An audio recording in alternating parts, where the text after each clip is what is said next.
5, 4, 3, 2. Greetings, comic book and movie fans. I'm JONALUTHOR from this side of your screen. This weekend is Halloween, and there's no better way to receive this holiday than with two new movies. That it's not a Halloween by itself, but it talks about dark subjects. And in this episode, I will talk about Antlers and Last Night in Soho. And with no more excuse, let's talk a bit of it. ¿Sientes su presencia? ¿Sientes la presencia? Antlers, it's about a small town in Oregon when suddenly a kid from elementary school, from junior high, is having some issues, and now his teacher, she is a little bit concerned about this kid. Everything gets a little bit more complicated when a few persons are lost, and suddenly the police officer found a corpse, but only half of the corpse is in one place, and the other one is far away from that place. And beside of that, it seems that it's been like attacked for some kind of animal, because the body is totally split up and has a lot of cuts and bites, and the things start to be really ugly when this happens. And above all this, apparently the father and the brother of this child is involved in the killings. This is the main subject and the main plot of Antlers. Antlers was produced for Guillermo del Toro, and all of us, or many of us, we know about what is the kind of story that we are going to watch in the screen if Guillermo del Toro is involved. The main character is a kid. There's a lot of things with a family messed up in this movie. There's dark secrets.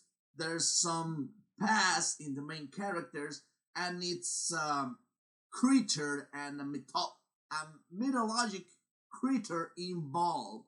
Because this movie is about the Wendigo, and it talks about the Wendigo. If you ever heard about this mythical creature, you will know what you're facing. You're facing murderers, you're facing gore, and you're talking about cannibalism. All these elements are mixed in this story, so this is a dark tale. It's not a fairy tale. It's not a movie for kids. The main character is a kid, but that doesn't mean that it's built for kids. Guillermo del Toro is involved, so we know that this story will be dark. In this movie, all it's about the kid and the love for his family. He's been struggling with a lot of things on his life because his mom died, and now his dad and his brother are sick. So he tried to take care of the family, but everything is start to be a little bit more complicated when his father escaped. I'm not gonna give you big spoilers about this movie. The thing that I could say is it's a really, really dark tale. You know what is the Guillermo del Toro style, so you're gonna find all these elements here. It keeps you this tension all the time, this feeling that something is gonna happen, but at the same time, you can understand why the kid is doing what he's doing on screen, because everything is about family. Even with the teacher, she's trying to protect the kid because she has some kind of bond and she's really concerned about the kid's safety. So this story it's really good. It's a really good movie. It's gonna keep you in front of the screen and paying attention all the time. It's a really good movie and it's really worth it. You know, Guillermo del Toro is a guarantee to all the movies. He's not the director, he's the producer, but still, when he is involved, that means that this is gonna be a dark but a good movie. My score for this movie is, it's a Guillermo del Toro movie. That means it is good. Especially if you have following the career of Guillermo del Toro, this one has his touch. You're not gonna be disappointed because the creator is really good, the performers are really good, the story is not boring, and since the first scenes, you will be totally stuck. You will be hooked into the movie. You will be paying attention all the time. From start to the end of the movie, you will be paying attention because something is happening all the time. That doesn't mean that you will be all the time in a really speed fast mode or in tension all the time. It has a couple of jump scares, but that means that it has some rhythm that it makes you feel the tension, but at the same time you can enjoy this movie really good.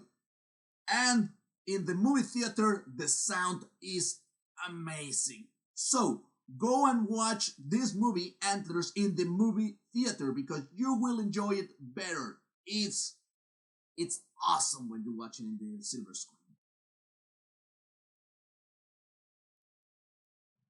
Through the ages, the fashion world has provided to the cinema with a lot of stories. In the case of Last Night in Soho, the story is about Eloise, Ellie for her friends, and she got a new life when she has to move to London to start a career as a fashion designer. But she has to move to a new apartment, and in this apartment, when she goes to sleep, she travels through time at the last years of the 60s. But not only time travel, she is living a lot of experience through another girl named Sandy. And this is basically the plot of this movie. Eloise traveling during nights and living all this experience in Sandy's body.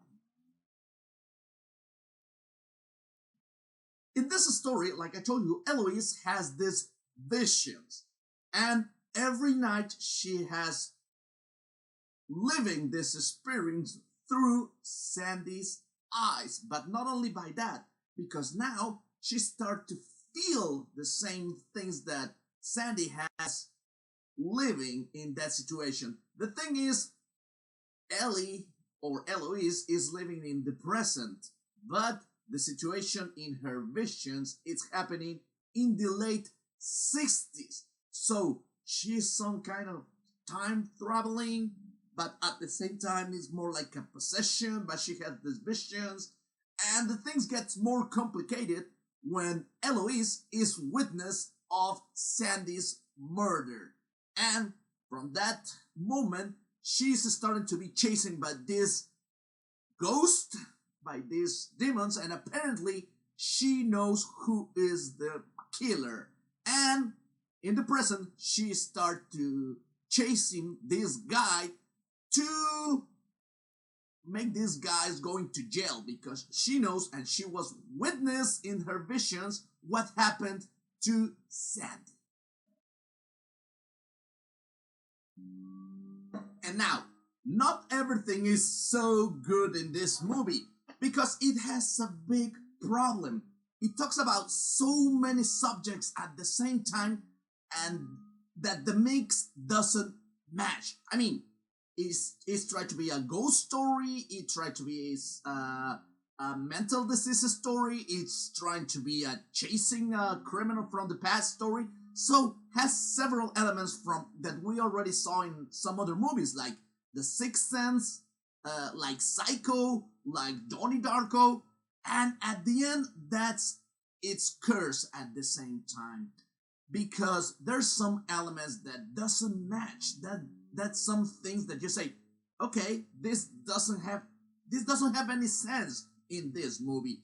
So that's why the beginning of the movie, it is really good, but the ending is not that good.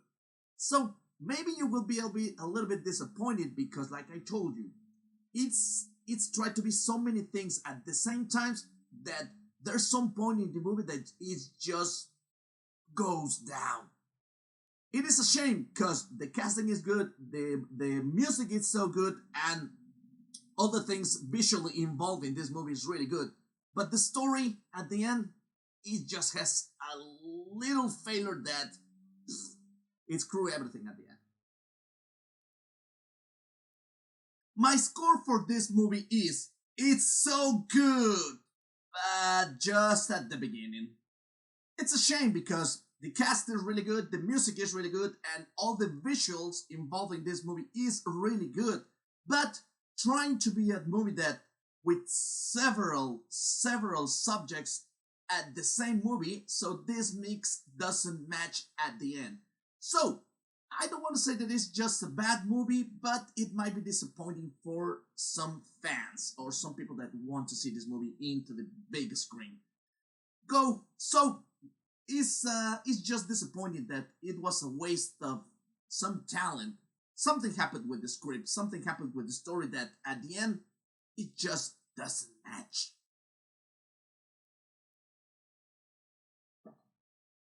These two movies are available since last weekend, I mean October 29. And if you want to watch all these movies in the movie theater, remember, go to AMC because they have good price, they have more than 100 years in experience in the movie business, and they have one of the best memberships that I ever seen. With only $20 monthly, you can watch up to 3 movies every week. That's a good deal. And remember that if you want to see these movies, go and support your local movie theater, or you can wait until this movie be in the streaming service. All of them, the first one is really good, Antlers. It's so worth it to watch it in the movie theater. Last Night in Soho, it's really good to have just a hangout time, or if you're going to wait to keep it on the streaming, that will be a really good excuse to be next to your mate or your couple or whatever you want to and enjoy this movie sitting in your couch sipping a cup of coffee. It's really enjoyable in that way, but in the movie theater it is not that good. But consider go and watch any of these movies to the movie theater because they need our support and we need their entertainment. And this is the end of this episode. Thank you for watching up to the end. Remember, if you like it, give me a big thumbs up. All your comments are really important because each one of them, it's helped me to improve the channel. So don't forget to leave me your comments in the description below. Share, because when you share, a lot of people will know about this movie and they can join to the channel community. And don't forget to subscribe, ring the bell. In that way you will know about the new videos that I will be updating every week. It's just a small click for you, but it means a lot for me. This project it needs a lot of support, so remember, if you want for any reason make any donation, you can go it through PayPal. You will have the link in the description below. Every donation that you make, it will help me a lot to keep this project on. So if you have any donation, your name will be in the credits of every video every time that you make a donation. And remember, I'm JONALUTHOR and you can find me with that nickname in YouTube, Facebook, Twitter, and Pinterest. See you in the next episode. Greetings and keep in touch.